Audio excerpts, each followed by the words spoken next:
When you think of Yellowstone, what comes to mind? Is it the spectacular eruption of Old Faithful, the vibrant colors of the grand prismatic spring, or maybe the bison roaming freely across vast landscapes?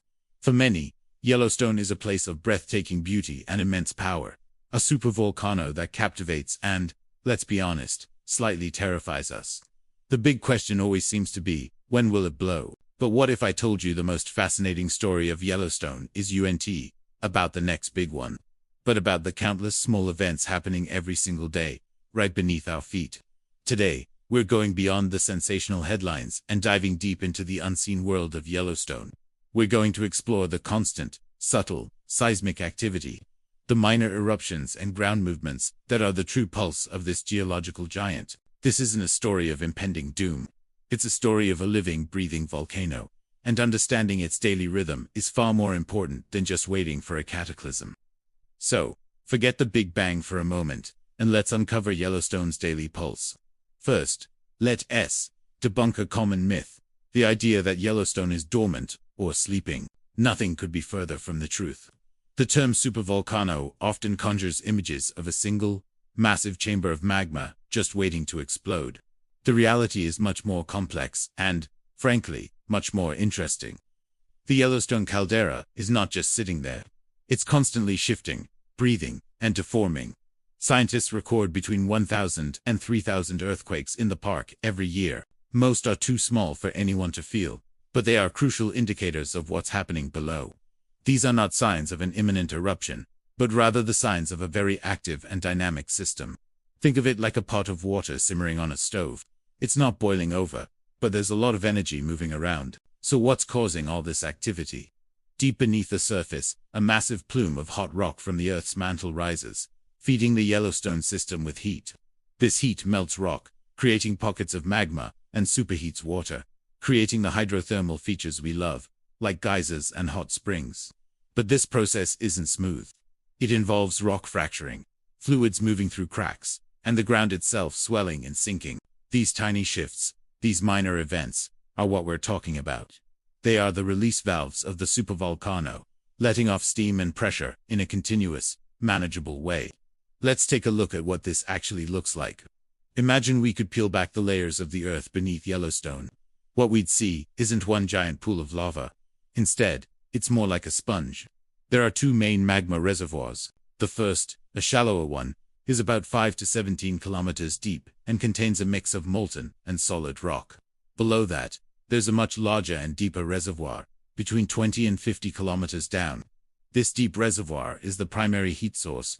The movement of magma and superheated fluids between these reservoirs and up towards the surface is what drives the whole system. The earthquakes, the ground deformation, the geyser eruptions, they are all interconnected parts of this incredible geological engine. One of the most amazing ways we can see this happening is through ground deformation. Using highly sensitive GPS instruments and satellite technology, scientists can measure the ground rising and falling across the caldera. We're talking about just a few centimeters per year, but over time, it tells a dramatic story. From about 2004 to 2010, the ground over the caldera rose at a rate of up to 7 centimeters per year, one of the fastest rates of uplift ever recorded there. Then, it slowed down and even began to subside. This isn't a sign of an eruption getting ready to blow. It's the system recharging and discharging, like a giant lung breathing in and out over decades. These subtle movements provide invaluable clues about where magma and hydrothermal fluids are moving deep underground. Then there are the hydrothermal explosions. These are not volcanic eruptions in the traditional sense. They are steam-driven explosions that occur when superheated water, trapped beneath the surface, suddenly flashes into steam, blasting rock and debris into the air. While they can be dangerous up close, creating craters hundreds of meters across, they are relatively localized. Yellowstone has experienced dozens of these over the last 16,000 years. They are another part of the park's normal activity, a reminder of the immense thermal energy just below the surface. They're like popping a lid off a pressure cooker, not the whole stove exploding. So why is studying these small, constant events so important? Because they provide a baseline. By understanding Yellowstone's normal behavior, its daily pulse, scientists are much better equipped to recognize when something is truly out of the ordinary. An unusual pattern of earthquakes, a sudden and rapid change in ground deformation, or a significant shift in gas emissions could be a warning sign. Without the data from thousands of minor events, it would be impossible to tell what's normal and what's a genuine cause for concern. It's like knowing your own resting heart rate. You can tell if it's racing, unless you know what's normal for you. This constant monitoring is the job of the Yellowstone Volcano Observatory, a partnership between the U.S. Geological Survey, the University of Utah, and Yellowstone National Park. They operate a vast network of seismographs, GPS stations, and gas sensors that provide real-time data on the volcano's vital signs. This network allows them to track even the tiniest tremor and the slightest ground movement. It's thanks to this incredible effort that we have such a detailed picture of Yellowstone's inner workings. It's not about predicting the next supereruption down to the day and hour, but about understanding the processes and probabilities, and ensuring public safety through knowledge. So the next time you hear about an earthquake swarm at Yellowstone, don't panic. Remember that this is the volcano's normal behavior. It's the sound of the earth breathing. These minor events are not precursors to a catastrophe. They are the very things that keep the system stable.